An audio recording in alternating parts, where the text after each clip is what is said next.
मराठी राजभाषा दिन 27 फेब्रुवारी. मराठी भाषेचा इतिहास सुमारे 2300 वर्ष जुना आहे.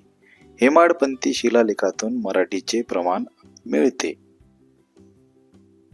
संत ज्ञानेश्वर, संत तुकाराम, संत एकनाथ यांच्या अभंग ओव्यांनी मराठी साहित्य समृद्ध झाले आहे.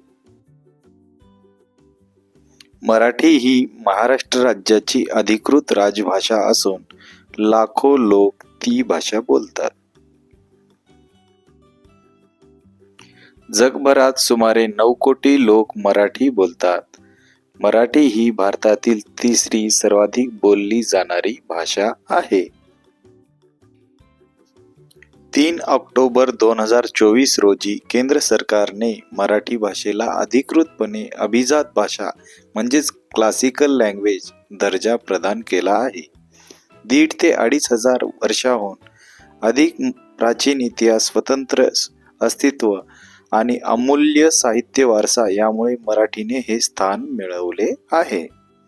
मराठी भाषेचा ऐतिहासिक प्रवास. इसवी सन 700च्या सुमारास मराठी भाषेचा उगम देवगिरी यादव राजवटीत. इसवी सन 1278 ज्ञानेश्वरीची रचना, मराठी साहित्याचे पहिले मोठे ग्रंथ. इसवी सन 1700 शतक छत्रपती शिवाजी महाराजांनी मराठीला राजदरबारात मानाचे स्थान दिले. 1960 महाराष्ट्र राज्याची स्थापना, मराठी राजभाषा झाली. राजभाषा दिनाचे महत्त्व. मराठी भाषेचा सन्मान करण्यासाठी हा दिन साजरा केला जातो. कुसुमाग्रज व इतर साहित्यिकांच्या योगदानाची आठवण ठेवण्यासाठी. शाळा, महाविद्यालये व सरकारी कार्यालयात मराठीचा वापर वाढवण्यासाठी. नव्या पिढीला मराठी भाषेशी जोडण्यासाठी उपक्रम राबविण्यासाठी राजभाषा दिन राबवला जातो.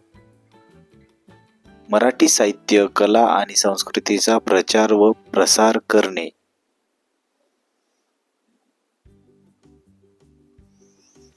विष्णू वामन शिरवाडकर यांच्याविषयीची थोडक्यात माहिती पाहूया. त्यांचा जन्म 27 फेब्रुवारी 1912 नाशिक येथे झाला. विशाखा, नटसम्राट, ययाती आणि देवयानी हे काही त्यांच्या प्रमुख कृती आहेत. त्यांना 1987 साली ज्ञानपीठ पुरस्कार मिळाला. मराठी कविता, नाटक, कादंबरी, लघुकथा यामध्ये त्यांनी अतुलनीय कार्य केलं. त्यांच्या जयंतीनिमित्त मराठी राजभाषा दिन म्हणून साजरा केला जातो. त्यांच्या काही कविता संग्रह आहेत. विशाखा 1942, वादळवेल 1969, मराठी माती 1960, जीवन लहरी 1933 हा त्यांचा पहिला काव्यसंग्रह आहे. जीवन लहरी. त्यांनी असं म्हटलंय, माझ्या मराठीचा लावा ललाटास टिळा, हिच्या संघाने लाभला भाग्याचाच हा कळा. राजभाषा दिनानिमित्त शाळेत कोणते उपक्रम आपण राबवू शकतो? कविता वाचन, नाट्य प्रयोग, निबंध स्पर्धा, पुरस्कार वितरण, पुस्तक प्रदर्शन आणि लोकसंगीत अशा प्रकारचे विविध उपक्रम राज्यभरात राबवले जातात.